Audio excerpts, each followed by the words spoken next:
नमस्कार, विदर्भ दर्पण न्यूज मध्ये सर्व दर्शकांचे स्वागत। नमस्कार मंडळी, आज आपण पाहणार आहोत सेवा पंधरवडा सप्ताह अंतर्गत काटोल शहरात पार पडलेल्या अभियानाची एक झलक। पंतप्रधान आदरणीय नरेंद्र मोदी यांच्या 75व्या वाढदिवसानिमित्त संपूर्ण देशभर सेवा पंधरवडा साजरा केला जात आहे।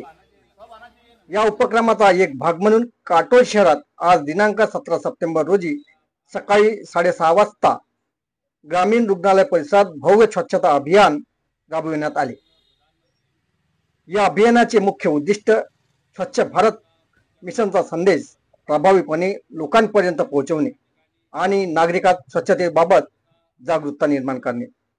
या अभियानात आमदार चंद्रजी ठाकूर साहेब यांच्या मार्गदर्शनाखाली अनेक पदाधिकारी, कार्यकर्ते आणि नागरिकांनी सक्रिय सहभाग घेतला। तुमचं गाव, तुमचे शहर स्वच्छ ठेवणे ही आपली जबाबदारी। हा व्हिडिओ आपणास आवडला असेल तर लाईक, शेअर आणि चॅनलला सबस्क्राईब करायला विसरू नका।